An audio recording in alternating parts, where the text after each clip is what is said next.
জীবনে সফল হতে হলে কি ঝুঁকি নেওয়া জরুরি?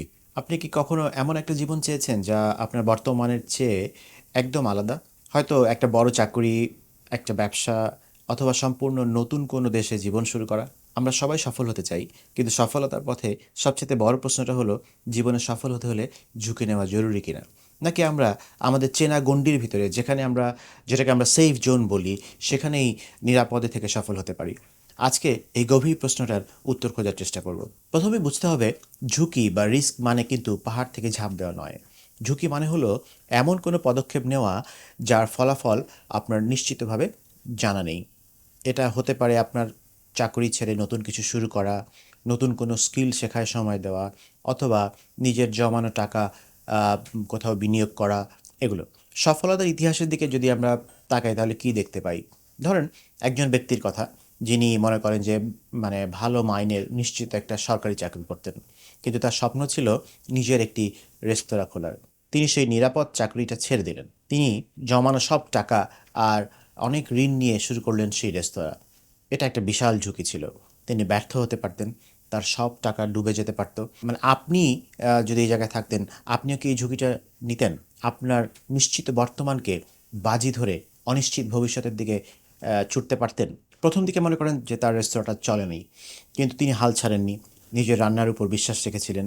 আজ তিনি শহরের অন্যতম সফল একজন রেস্তোরাঁ ব্যবসায়ী। যদি তিনি সেদিন সেই চাকরির নিরাপত্তাটাকেই আঁকড়ে ধরে রাখতেন, তাহলে কি তার স্বপ্নটা কখনো সত্যি হতে পারত? একবার ভাবুন সেই সব মানুষের কথা যারা প্রথমবার কম্পিউটার বা ইন্টারনেট নিয়ে কাজ শুরু করেছিলেন। সেই 90-এর দশকের কথা, যখন সবাই কম্পিউটারকে একটা খেলনা ভাবতো। তখন বিল গেটস বা স্টিভ জবস, ওনারা কিন্তু এটার পেছনে তাদের সবটা বাজি ধরেছিলেন। পাশের বাড়ির সবাই যখন তাদের নিয়ে হাসাহাসি করছিল, যে তখন তারা কিসের জোরে এই ঝুঁকিটা আসলে নিয়েছিলেন? আপনার কি মনে হয় যে এটা সেফ পাগলামি ছিল, নাকি এটা দূরদৃষ্টি ছিল? তারা যদি সেদিন ঝুঁকিটা না নিতেন, আমরা কি এই ডিজিটাল যুগে প্রবেশ করতে পারতাম কিনা? তারা সেদিন প্রতিষ্ঠিত নিয়মকে চ্যালেঞ্জ করার ঝুঁকিটা নিতে পেরেছিলেন। ঝুঁকি মানে শুধু ব্যবসায়ী নয়।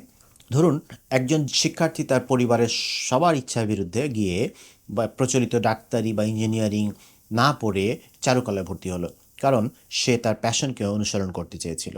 এটা একটা ক্যারিয়ার রিস্ক। সে হয়তোবা সহজে চাকরি পাবে না, কিন্তু সে যদি তার কাজে সেরাটা হতে পারে, ওই ডোমেইনে সে যদি তার বেস্টটা দিতে পারে, তবে সে যে মানসিক শান্তি এবং সফলতা পাবে, তা হয়তোবা অন্য পেশায় পেত না। আপনি কি কখনো আপনার প্যাশনের জন্য পরিবারের বিরুদ্ধে যাওয়ার ঝুঁকি নিয়েছেন? নাকি সমাজের কথা ভেবে পিছিয়ে এসেছেন? আপনার অভিজ্ঞতাটা শেয়ার করতে পারেন। এখন আসল কথায় আসি। তার মানে এই যে সফল হতে হলে সবাইকে কি অন্ধভাবে ঝাঁপ দিতে হবে? একদমই না। ঝুঁকি আসলে ২ ধরনের হয়। একটি হচ্ছে যে ব্লাইন্ড রিস্ক আর বা অন্ধ ঝুঁকি। আরেকটি হচ্ছে যে আমরা বলি যে ক্যালকুলেটেড রিস্ক। ব্লাইন্ড রিস্ক হচ্ছে যে অনেকটা জুয়া খেলার মতো। আর এই ক্যালকুলেটেড রিস্ক বা দ্বিতীয়টি হলো হচ্ছে যে হিসাবি ঝুঁকি। সফল মানুষেরা দ্বিতীয়টি নেয়। ধরুন আপনি শেয়ার বাজারে বিনিয়োগ করতে চান। না বুঝে শুনে সব টাকা একটা স্টকে লাগিয়ে দেওয়া হলো, একটা অন্ধ ঝুঁকি। আর বাজার গবেষণা করে ঝুঁকি কতটুকু তা বুঝে আপনার সাধ্যের মধ্যে বিনিয়োগ করা হলো ক্যালকুলেটেড রিস্ক। এখানেও লোকসানের ভয় আছে, কিন্তু আপনি প্রস্তুতি নিয়েই মাঠে নেমেছেন, অনেক হিসাব নিকাশ করেই মাঠে নেমেছেন।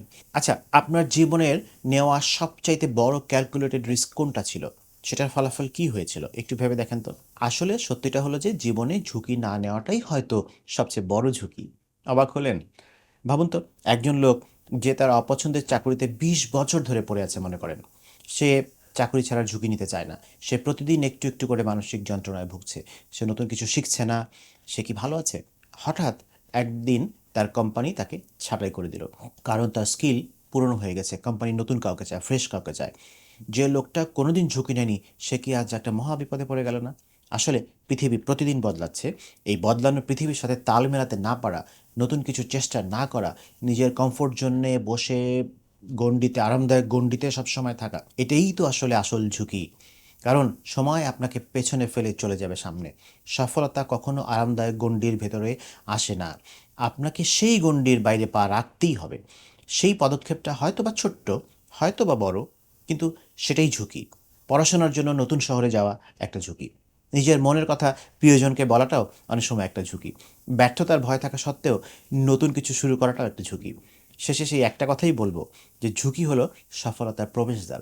আপনি যদি সেই দরজায় টোকা দেওয়ার সাহসই না করেন, তবে সেই দরজাটা আপনার জন্য কখনো খুলবে না। প্রশ্নটা তাই এটা নয় যে ঝুঁকি নেওয়া উচিত কিনা। প্রশ্ন হলো, আপনি কি আপনার স্বপ্নের জন্য হিসাবি ঝুঁকি নিতে প্রস্তুত? সবাই ভালো থাকবেন। অনেক শুভকামনা।